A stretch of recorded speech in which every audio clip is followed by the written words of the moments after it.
Oh, hello. Hi, everyone. Welcome to this week's ChatterBoss office hours. We are having a really amazing conversation today to gear us up for this upcoming year. And all of us within our personal and our businesses, we are thinking right now, what is 2023 going to look like? And what is part of the planning that we should all be incorporating? And for all of the entrepreneurs that we are supporting, branding is a really big part of being able to stand out. There are more businesses created today than in any other time in history. And so new entrepreneurs, new businesses are created all the time. And the way to stand out is with your personal brand. So today we have Brittany Barnhart, the founder of Powerhouse Brand Studio. And we will talk today about her P.O.W.E.R method and what actionable items we can take away in our personal branding journey, in our organizational branding journeys, and how to attract the right clients to you. So Brittany, welcome. If you can give us a little bit more just of your background as we get started in this conversation. Yeah, well, thank you so much for having me. I am stoked to talk about branding. Obviously, I can talk about it all the time, so I'm excited to share this with you guys today. So like Valerie said, my business is Powerhouse Brand Studio, and I do brand business strategy for impact-driven entrepreneurs who want to learn how to identify and attract and convert their audiences. And we do this by going through my P.O.W.E.R method, which we'll go through today. But it's just a 5-step process that you can follow for your entire brand or any sort of like marketing initiative that you're doing in your organization to ensure that like everything is aligned and that you're actually seeing those goals and hitting those, the goals that you set for yourself. In terms of my background, I've been a business owner for 7.5 years, going on 8 coming up in May. And I know it's been a long 8 years. And so I've transitioned quite a bit because I started out just doing graphic design. But I soon found that like, I started working with businesses and they would come to me to get their logos done, but I was finding that they were having a really hard time actually connecting with their audiences. And so we put so much work and they'd have these incredible goals that we'd work on to visualize in their visual branding, but it was missing the mark because they didn't know how to articulate their value, how to attract their audiences. And so there's always a disconnect. And so that's how I got into brand and business strategy, because it's a much more intentional process by identifying what your purpose is, who your audience is, how we're communicating that, and how all in all, we can help you save time, not have to work endlessly in your businesses. So that's a little bit of my background. And when you're sharing about who you are, we can already hear, that branding and the marketing component. And I know that we're going to jump into the P.O.W.E.R method, which I'm so curious about. Yeah. And I'm wondering, when you were creating your own brand, were you, how did your own brand come about, 7 years ago kind of, and what's the timeline to like the P.O.W.E.R method to, where you started? Yeah. So when I first started my business, my business name was actually Just Curious. And it kind of came randomly because I was always saying like, oh, I'm just curious. I'm just curious. And so through time, I kind of evolved as a professional, and I realized that like, I wanted the people that I was working with, Just Curious, the business name didn't really really describe who I wanted to work with. And so in 2020, I rebranded to Powerhouse Brand Studio because it felt so much more powerful and sure of itself and intentional. And so that's how.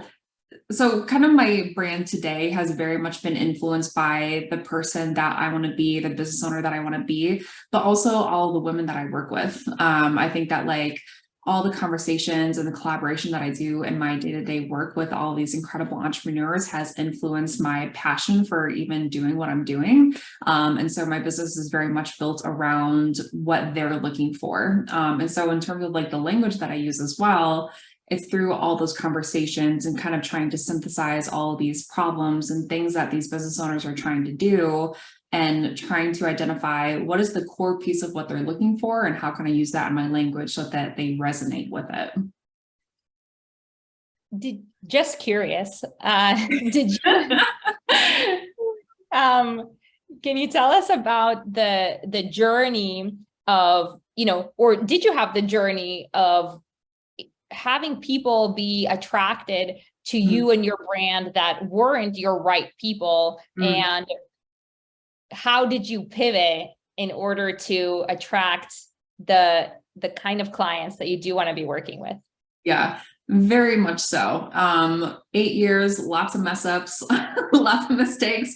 And so I've definitely learned a lot about, like, in the beginning, all I wanted to do was just present my best self, my best work. And I was like, if I just am really good at what I do, people will come banging down my door. They'll want to hire me. And that wasn't the case at all. What was the case is that, people they would read that I was essentially a designer. They're like, oh, she's kind of a means to get a logo. I was more so like a pixel pusher. And so me realizing that people were kind of looking for somebody just to do the thing in their brain for them, I realized that I needed to adjust how I presented myself. And so that's kind of when I realized that, like, it doesn't matter how good I am at what I do. It doesn't matter the results that I'm getting my clients. Like, obviously it's helpful, but really at the end of the day, what's going to resonate with people that I want to work with is presenting that value.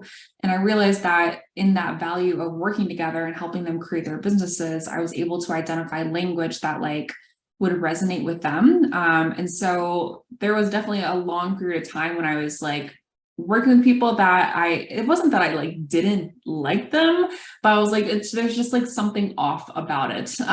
It wasn't necessarily like the best case scenario for me. And so it was a lot of just through each interaction, I would identify what did I like, what did I not like, what do I want to change maybe about my website or any of my messaging to present in a different way to attract this type of person. And so it's been a lot of trial and error to kind of get to where I am today. Is there a way to avoid the trial and error and go straight to the most optimized version of your brand? So it's funny. So I had this conversation yesterday with somebody on a sales call, and what we were talking about was when you're first starting out in your business, and even when you're a couple years in, 90% of the time with a lot of my clients, we found that the people that we're trying to target is a version of us 5 or 10 years ago. Because I find that a lot of business owners are starting businesses because they've had this experience, or they didn't have this experience that they desired, that they knew would actually be fulfilling for them or fill this need that they had in their life. And so when we go through this like P.O.W.E.R method and we're identifying who are you trying to talk to, what is the purpose of your business, it really kind of comes down to a previous version of themselves. And so it's a lot easier to kind of I think that the trial and error is really important. And so kind of going through and targeting a previous version of yourself will help you not mess up so much. But they're definitely like, I'm always pro, like, let's test this out, see how it goes, and then like refine it and then like go from there. Yeah. And I think having the opportunity to work with specialists, right? Maybe it doesn't mean that, you go from 0 to 100 in a day, but can definitely accelerate the process. I've heard this terminology used in therapy, which is, you're going to learn all of your lessons, right? You're going to get through all of your things. If you're paying attention to it and you have this like self-awareness, you're going to get there. It's just about how quickly you want to get there. And so if you are using the expertise or the sounding board of someone that can help you illuminate it, for sure, it's not a completely painless journey without any work, but it goes faster. So something that may have taken you 7 years to optimize your brand, hopefully you can learn from the experience faster. So I think that's very interesting. So I'd love to jump into the P.O.W.E.R method. What is it? The P.O.W.E.R method is essentially a process that I established that I work with my clients to help them build their brands. And like I said in the beginning, we can use it for any sort of marketing initiative, quarterly goals, things like that. And so what each letter stands for is purpose, observation, workflows, execution, and refinement. And so to kind of dig into what each of those actually mean, purpose is really digging into what is the purpose of your business? You know, why do you even want to have this business? What is the vision that you want? What is the impact that you want to have through your business? Observation comes with understanding, who am I trying to talk to? Like, what is their story? Who is my ideal client? Who are some of my competitors? And how can I maybe fill that need in the marketplace based on what my competitors aren't doing? Workflows are how your brand works. And so this comes a lot with, what's the onboarding experience like? How are people able to get in touch with you? How are discovery calls like? What is the offboarding experiences? Do you have a referral program? All these things that create a really incredible branded experience that people will remember.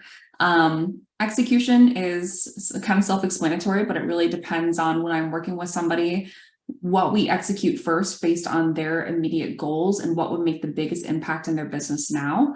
And then refinement is the consistent refinement of your brand, because you'll find that as you go through the process and you execute these things, they might not land the way that you thought they would, but it's just data for you to kind of go back to the drawing board with what you have, refine it, and then push it back out into the world and go from there. So that is kind of a long, short version of the P.O.W.E.R method.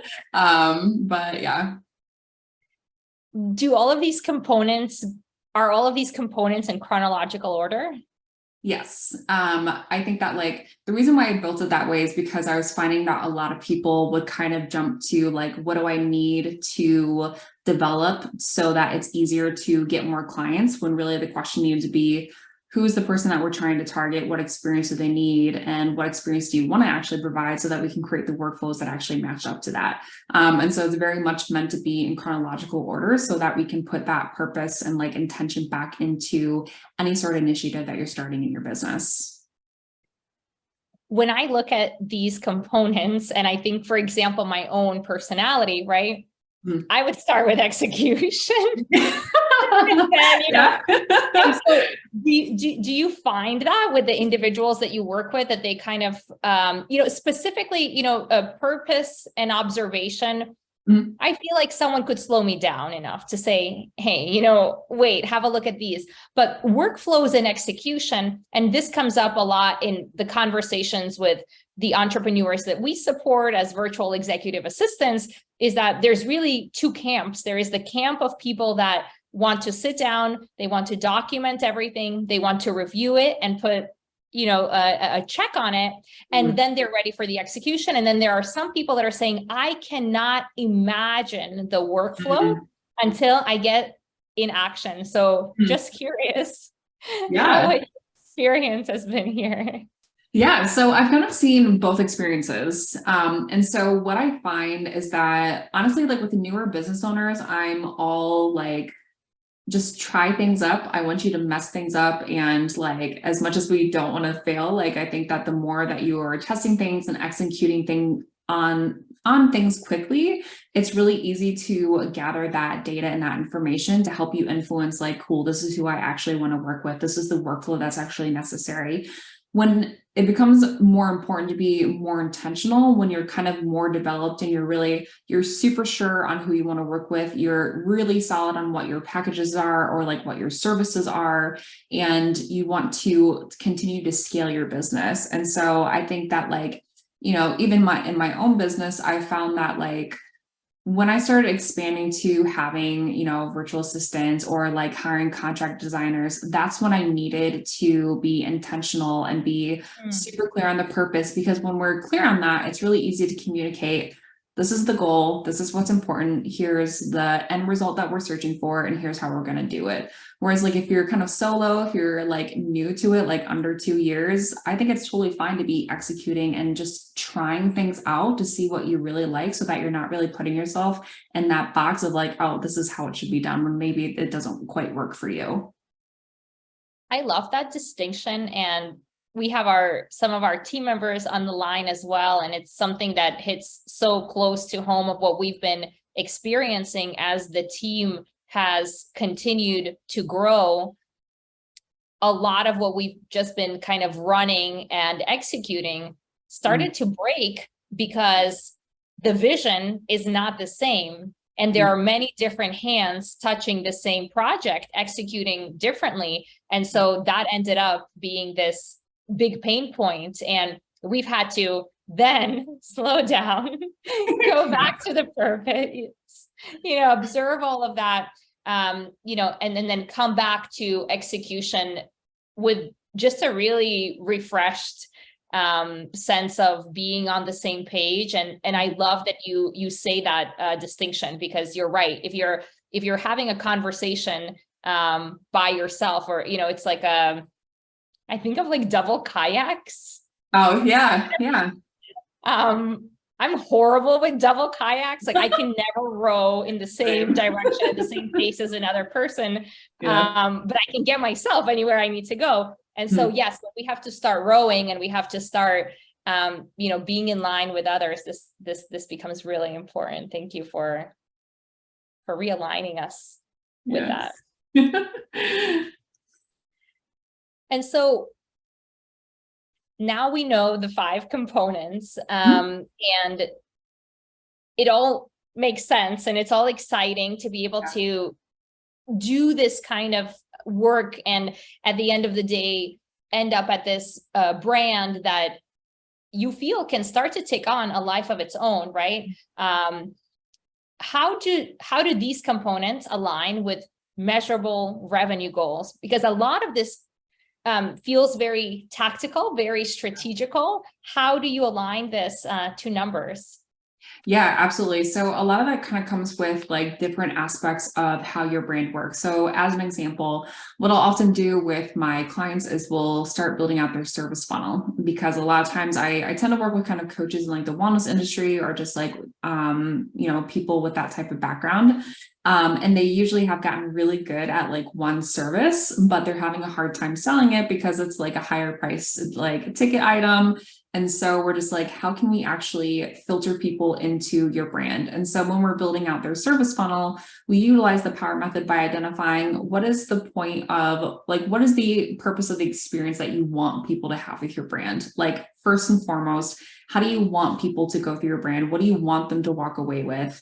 And then from there, we start to identify, well, what are they actually looking for? Do they actually want to jump to a 3-4 month contract, or are there kind of like seeds that we can plant along the way to bring them into our brand, to kind of educate them and get them used to how we're teaching them and our own methods. And then from there, we identify what workflows are necessary to actually filter them in. What do we need to build out? Is there another service? Do we need to build out like some sort of supportive material?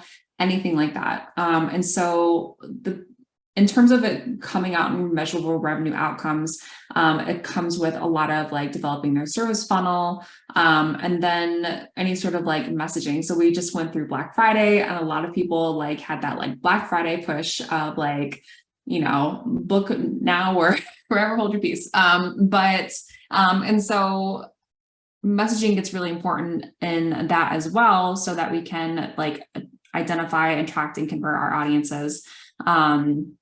So those are just like 2 rough examples of like how that can actually directly impact your revenue. But I feel like I kind of glossed over some things. So I'm curious if there's any follow-up questions.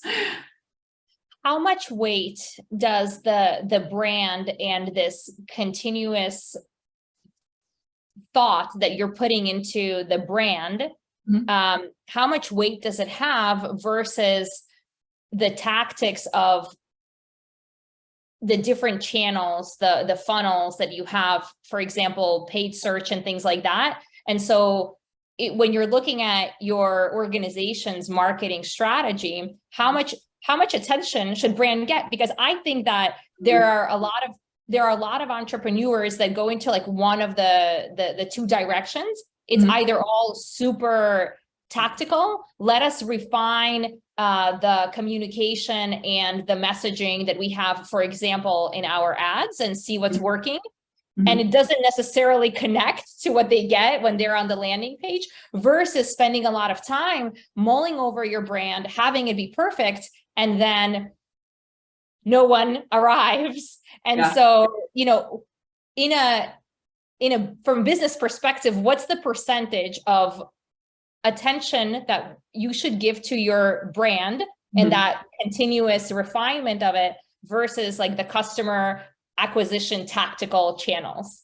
For sure. Yeah, that's a phenomenal question. So I definitely think it, again, like kind of depends on where you're at in business, because like, I don't think that you can do any marketing without having an established brand. I've seen a lot of entrepreneurs who want to do paid ads and pay people for the like client acquisition, but it doesn't really work, because what happens with this is that they'll pay for paid ads, but when we filter somebody back to their website, it doesn't match the experience. And so we're creating distrust in that particular audience because your brand hasn't been established, but you're trying to market to gain clients. And there's just this like weird mismatch online. And so I think it's really important to have an established brand that you feel confident in moving forward that will influence your marketing strategies. Because like, if we take that time to identify, like, because I often say that like your brand is what people say about you when you're not in the room. And so if we can spend the time trying to articulate what is the value of this brand, what do we want people to feel when they experience this,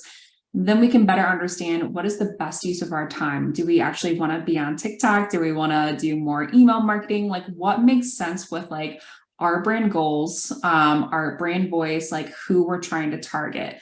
And so I think that spending more time on branding is, I don't want to say like more important, but it definitely influences your marketing strategies, your business development, and everything like that. How much maintenance does your brand need how long is the refinement stage? It definitely depends. And so like I've seen, I mean, from my previous client experiences, I've seen people who started business in more of a, let me just start this business, test it out, see what works and things like that. And so when people kind of approach their business in that way, there's absolutely nothing wrong with that. It's definitely how I did it. It takes, I've seen upwards of like 5 years to kind of refine that brand, because it was those 5 years of testing out and learning more about your audience and really defining like, what do I actually want to be doing? Because I often find that some entrepreneurs start their businesses, but 3-4 years down the line, they're like, oh wait, I don't want to do that anymore. You know, like I'm tired of that particular thing, but I actually really enjoy this thing. But I've also seen clients who have more of a business plan kind of going in, and they have this very strong vision for what they want to create in the world, and their business is just a like byproduct and a vehicle to help them create that vision that they have. And so when people have a very strong sense of purpose and vision for their business, I don't think that there's a ton of time needing to be spent on refining your branding, because you're super clear on what you want that impact to be. And everything else is just supporting that impact. And so it definitely kind of varies from like, I think where people are at in business, or like how clear they are on what they actually want what they want it to be. Mm-hmm. And we have our sales director here as well, Tiffany. And for my next question, as it relates to branding and how the branding can convert your audience, I know that, you know, that's something that is of interest to someone in a position like Tiffany, but also, is there a way, like, are there industry benchmarks that say, if your brand is clear and kind of like checks all of the boxes, you will convert at a, you know, X better rate? Yeah. I mean, I'm off the top of my head, I don't have any like specific like statistics, but there are definitely like, in the past, I've seen like even just the usage of color, you know, like if you use consistent color, I think that people are more like 80% more likely to remember you. And like, you know, we all know that it takes roughly like 7 to 10 times for people to remember us. And so if we're super consistent on our brand and like our messaging and things like that, and not changing our social media posts like styles all the time, or changing our logo a ton. It can be easy to create that recognition to actually start to attracting and like converting the audience, hopefully. And so, yeah, off the top of my head, I don't remember any like explicit data. I feel like I definitely should, but, but no. But yeah, I think it's just like, when we're super clear on like who we want to actually be working with, it's really easy to create a brand that is circled around them, you know, because a lot of times when I work with new business owners, I'm finding that like they'll often have like the basic demographics, or they're, you know, things that they're interested in. But what we want to do is identify like, what is their actual story, you know, from the top of the day to the end of the day, like what are they doing? What are they experiencing? And how can we fit in to support them so that we can actually learn what are they attracted to? You know, how can we actually bring them into our business in a way that's meaningful for them? Mm-hmm. And is there like a sign of success? Like, again, kind of like going back to sales, like, so I know with Tiffany's team, what we are starting to see, and we have Lisette on the line as well, who's heading up our consultations. There has been this recent wave of people coming to us, and we feel like they already know us, right, Tiffany? Like it's been it's been a really powerful transition. Yeah, for sure. It's ever since we've really dialed in our messaging and our, really, I think since we aligned as a team in our core values. Mm-hmm. And it's almost like our people are just coming to us versus us having to go find them. And also we got really, really clear on our ideal audience. So I think you probably do a lot of that work as well, Brittany. Yeah. That has seemed to be extremely beneficial for us to know who our ideal audience is and specifically speak to them. Mm-hmm. But yeah, it's been beneficial. Yeah, that's amazing. And so where does a person start if you are in the middle of your journey and is branding similar to culture where you always have it, right? Whether you chose it or not, you have a company culture. Is a brand the same thing, or is it possible for an organization, for a company to be considered to have no brand?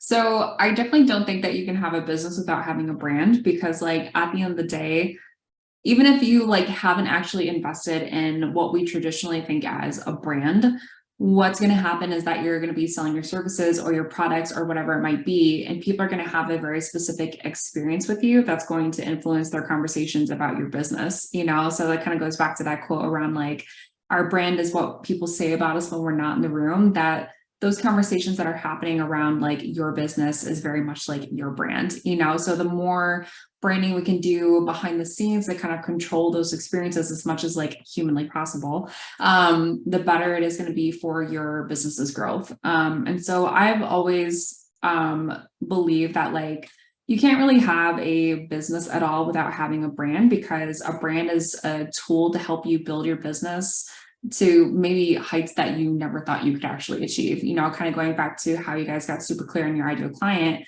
and how now you have this like whole filter of people coming in who deeply resonate with like, and actually really understand you guys, which that's the ultimate goal of like getting super clear on messaging, what the experience is, and then people are just coming into the door, booking our services, and trusting us without us having to get on sales calls and just convincing them that this is a good solution for them, or having those like sales type conversations. And so kind of going back to your question about like benchmarks, it definitely depends on that specific person. So I've worked with people who, like, when we started the branding process, their goal was to obtain investors, you know, and so the branding things that we did together are very much different from somebody who I might work with when they first started their business and they're just trying to get different clients. And so their success is going to look vastly different. And same with like, you know, that brand experience that we're talking about of like what needs to be created to get you to an investor that much quicker, what's going to be important in that person's mind, like what do we need to create now. So yeah, it definitely depends on where that person is at and what they feel is most important for where they're at in their business. So how do we know what other people are saying about us when we're not in the room? How do we audit the health of our brand and if it's in line with what we'd like? Yeah, a lot of that has to do with audience research and social listening, which I think are really phenomenal tools that I urge everybody to do at least once a year. Maybe a little more if you're going through like a transition, if you're like switching audiences or like adjusting your services, it definitely can be a very useful tool to do more often. But in terms of like, how do we actually figure out what people are saying about us? The first really great way of identifying what people perceive our brand to be is in terms of like surveying any previous clients that you have and asking them like, what was your experience like with me? What do you wish maybe was different? What didn't go how you expected? What are benefits that you experienced by working with me? And just understanding how are they talking about my business? Because oftentimes also like we all have our own circles. And so if we can understand how our client is talking about us and their like entrepreneur circle, it's really helpful to be able to just get a like read on that. And maybe bring that back into our messaging or how we talk about our services.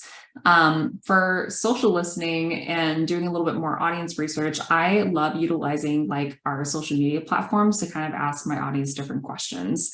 And so there are people that like I have an established relationship with and that maybe I've worked with in the past or maybe haven't, but like we just kind of chat on a regular basis. And whenever I'm curious about like, you know, my brand's perception, anything that maybe they're seeing with my business, I'll kind of reach out and ask some questions of like, hey, just keep it real with me. You know, how does this read to you? Like, you know, would you work on this with me? Or just really trying to have more conversations with that like trusted, those trusted folks that we have, and using that to kind of better articulate like my messaging and things like that. I love that because when we were in the initial stages of thinking through our audience, we already had clients and we were thinking through our branding. It was a huge project. And so I think that a lot of entrepreneurs, especially those that run at 1,000,000 miles an hour and do not want to slow down, and for whom it's hard to slow down, that's certainly like a discipline in patience, because to gather all of that information and then use it and, you know, and bring it back, it takes time. And I remember it was quite a big project, but what we got from doing all of those conversations was the language that we then put on our website, then we then put into our sales consultations, that we then put into our emails. It was our customers that gave us all of the language, and it was incredible. And we would ask questions like, you know, does this resonate? Should we call this? And they would give us that information, and it was beyond what we expected, that people were so eager to help. And so I think it's really cool that you mentioned these people that are champions of you, that, you know, every business hopefully has these individuals that are just really rooting for you and that can give you those honest answers. So I think that that's really cool. Plus, they might be a little bit biased at the end of the day, right? Because they're sharing all of this and they really love you. And so I love this approach of also, you know, going on the platforms to see, are there any individuals that are a little bit more separated that maybe can give me a different, more refreshing perspective? I think it's really cool. Yeah, absolutely. Because it also allows us to get a pulse check on like what is the experience that people are actually having with our business, and then are we accurately reflecting that on our sales channels? Basically, like, are people getting that experience or understanding that that's something that they will experience with me, or am I doing just not a great job at actually communicating that value, or and things like that. So going through both, like you said, can be a very powerful tool. And that's so exciting that you guys like went through that and had such success with like people providing all that feedback. That's super helpful. Yes. Looks like Tiffany has a question or thought. I do know I have a question. Brittany, how long does it usually take for a brand to take, right? Like for your audience to start really being able to identify you as like, oh, that's ChatterBoss, or oh, that's Powerhouse. And how long does that process take? I think in my experience, I've seen anywhere from like 3 to 6 months, depending on like what was previously done. And so with the newer entrepreneurs who so there's an example, a woman that I worked with, Jenny of On Tap Leaders. She had previously like a full-time job in a nonprofit, and she wanted to start On Tap Leaders like right out the gate and have that be her entire business model. And so the recognition of her brand happened quicker because she had been building up to that in her like full-time job and had been having those conversations. And so when we ended up doing our work together, it took on a life of its own. We developed the brand, and so was able to kind of take on quicker in terms of like her audience. Whereas like if somebody has been in the game for a while and maybe they're pivoting different services or pivoting their audience, it's going to take a little while. I usually think anywhere from like 6 to 9 months to kind of gain that recognition, because with that recognition, you have to be super consistent with like, this is the new direction that I'm going in. This is my messaging. This is my content. These are my services. And so I usually, like when I'm working with clients, I usually say like anywhere from like 3, 6, maybe 9 months. But if we're like consistent and like getting out there and establishing our expertise through podcasts, talks, things like that, it can definitely happen faster. Really cool. And that actually brings me to another question. So as part of your brand and like the branding work that you do with your entrepreneurs, is that a piece of it, right? Is that and if so, how big of a piece of it is the like the PR, the speaking, the like kind of just I think of it as like the ultimate engagement, right? Like that's the best way to engage with your audience. How big of a part is that in your brand build?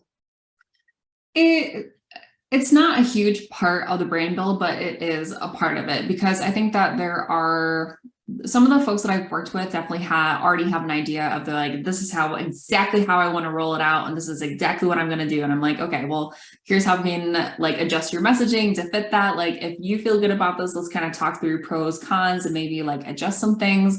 But some people are super clear on how they want to roll out their business. And I'm like, awesome. I'm equally as excited for you. Whereas there are some other people who are just like, I have no clue what I'm doing. Help me. And so in that sense, we try to identify like, what are they hoping to do? Is it more important for us to develop services and develop like these like evergreen funnels in their business and just get them on some podcasts? Or are they newer and they need to establish their expertise? So maybe there are more like actual like speaking presentations. Are they tired of one-on-one client work? Maybe they need to do more like corporate workshops or things like that. So it's definitely things that we talk about when we're starting to launch that brand, but it really kind of depends on like, I feel bad because I keep saying like, it depends on the person, but it really does like depend on like what that person is hoping to do long-term and how we can like quickly get them there. So some people want to take a slower pace at it, and some people just want to go 1,000 miles per hour. And so we try to figure out how to keep up with them. We appreciate it depends on the person, because that's exactly how we operate. So it's so funny that you say that, because it's just another situation where it's like our people, right? Exactly. That we're aligned in that way. It's very customized. I love that. And that's why I think we work well together. But And as you guys were talking, I was just, thinking about all of the strategies that you have been mentioning and knowing that there is this diversity in entrepreneurs and their approaches. There are those individuals that will go and they will work with a specialist and they will work with an expert like you.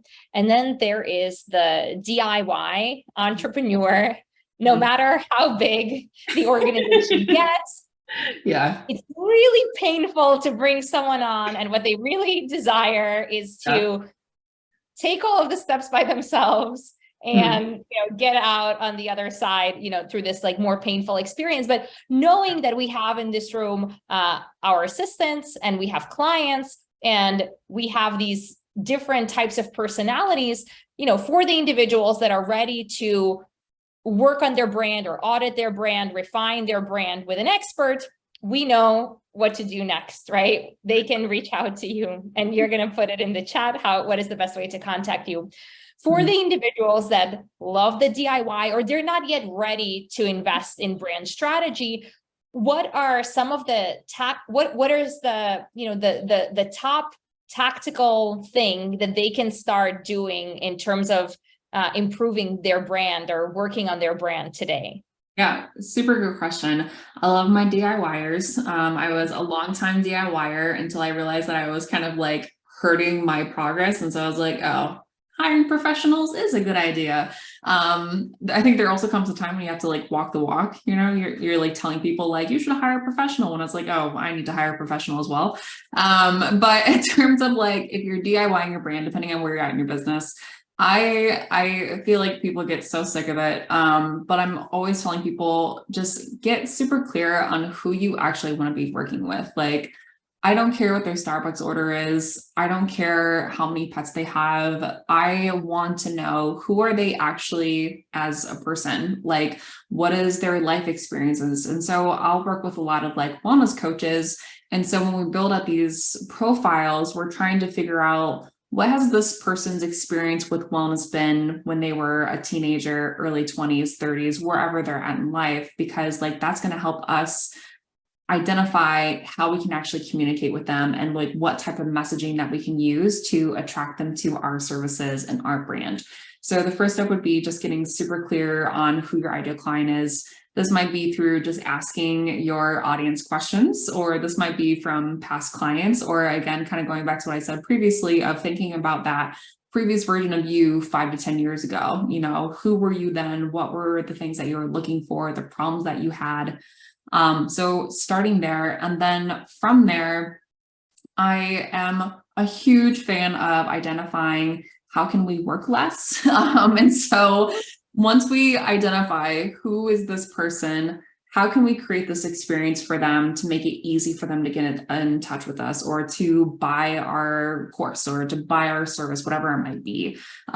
So identifying like, what are the holes in our existing brand and how can we build those up quickly so that we can just like establish that brand, execute on it, and like just test some things out and then continue to refine it. And so I find also, and kind of going back to like the POWER method, obviously like the first one is purpose. A lot of newer business owners might feel very like, oh, like don't actually want to answer the purpose question, because it can be very overwhelming when you're brand new to business. And so if this is you and you're listening in, like, I don't think that you should put a ton of pressure to identifying what your unique vision is, because that's definitely going to change as you progress in business.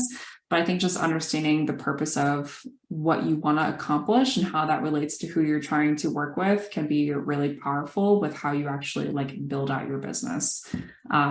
So those are 3 steps that I would definitely recommend people to kind of start with if they're trying to like DIY their brand.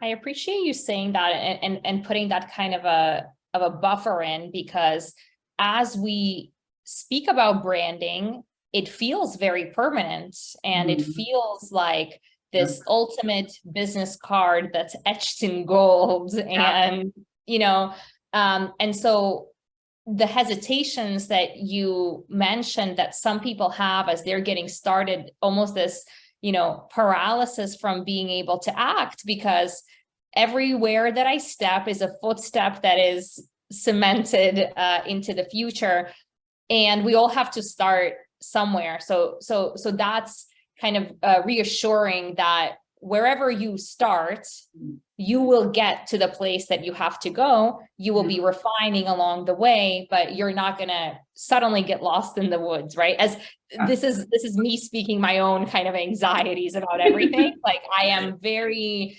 I'm both quick and slow to act.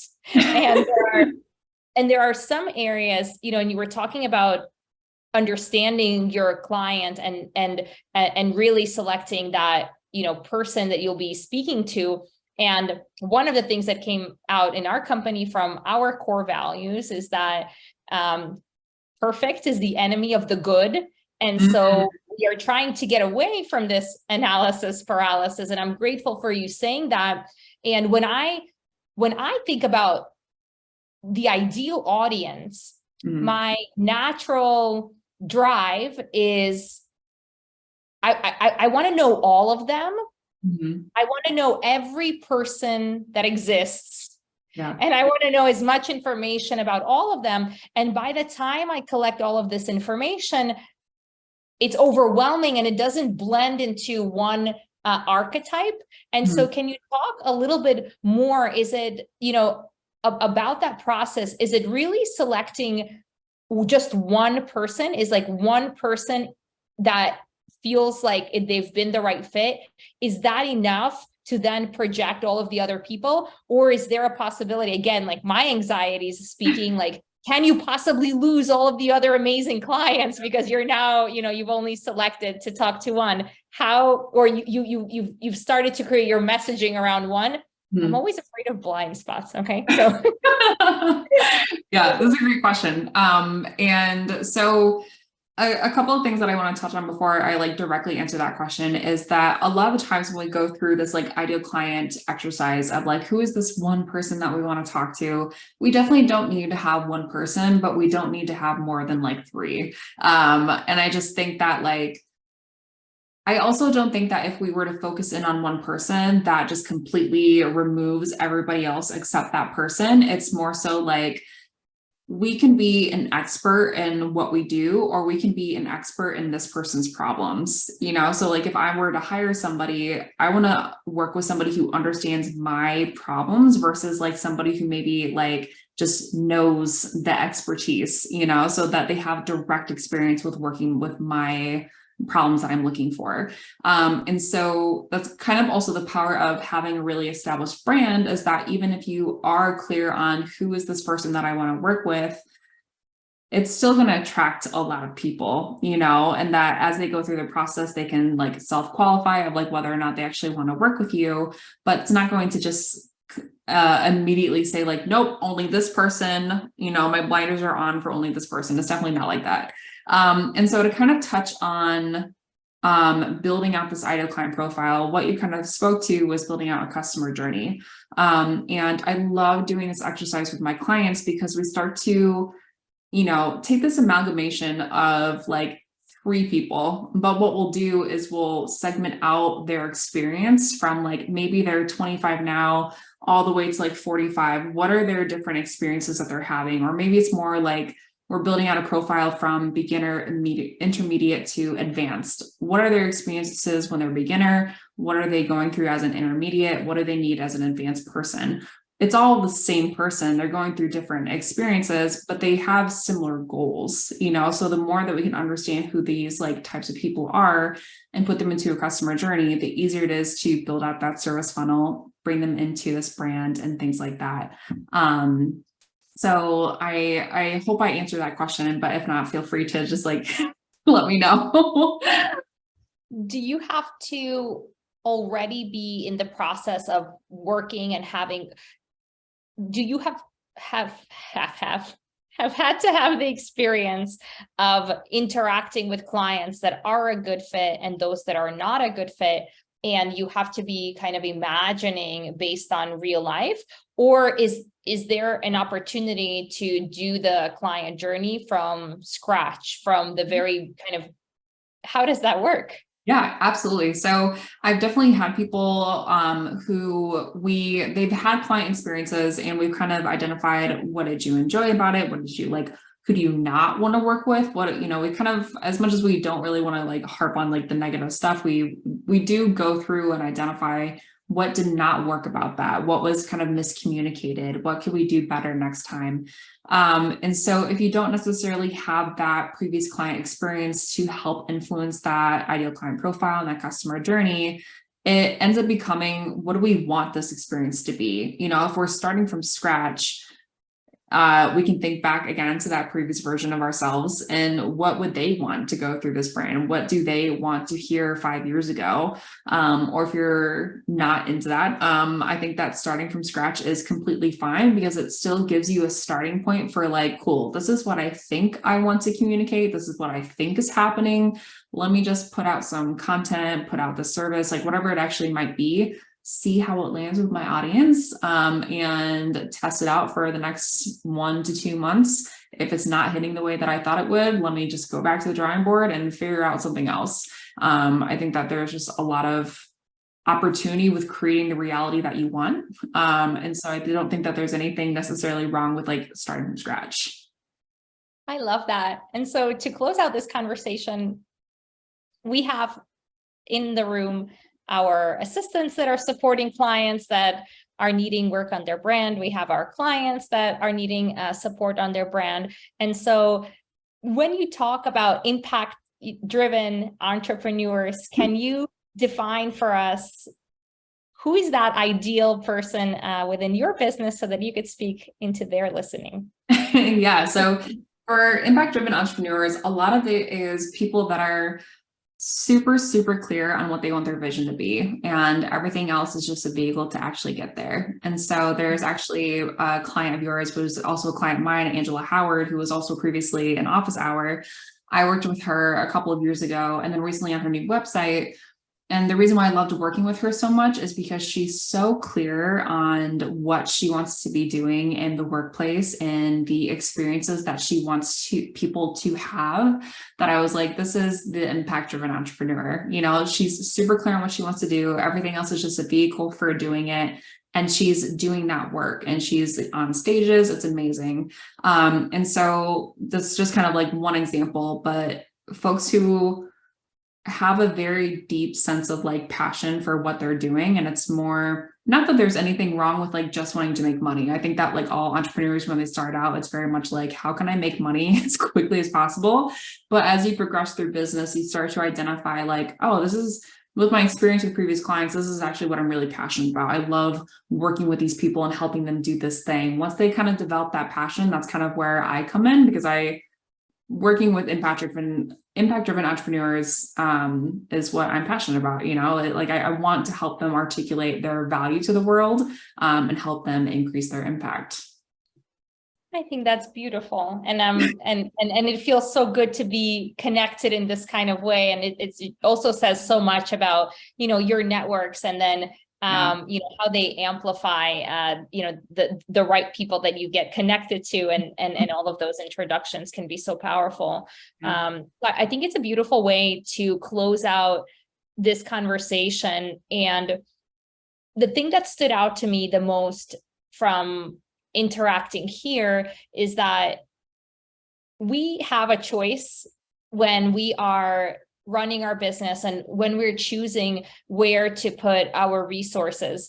And I think that one thing that we notice with businesses that are going really fast is that sometimes branding can fall by the wayside, because it doesn't necessarily feel that if I invest this right now, I'm going to get an exact return tomorrow. And that is how it could feel when you're investing into an executive assistant as well. The return doesn't come the very next moment. And we are used to really, fast, gratification.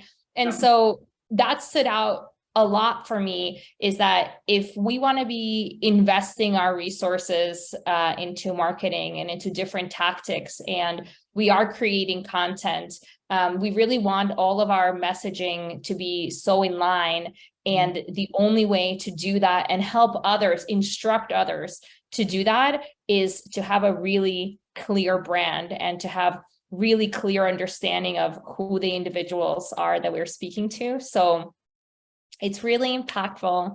I'm really glad that we are connected and that we are in this entrepreneurial journey together. And so we've put in the chat your website, a way to get in contact with you if anyone is ready to update their brand, create their brand.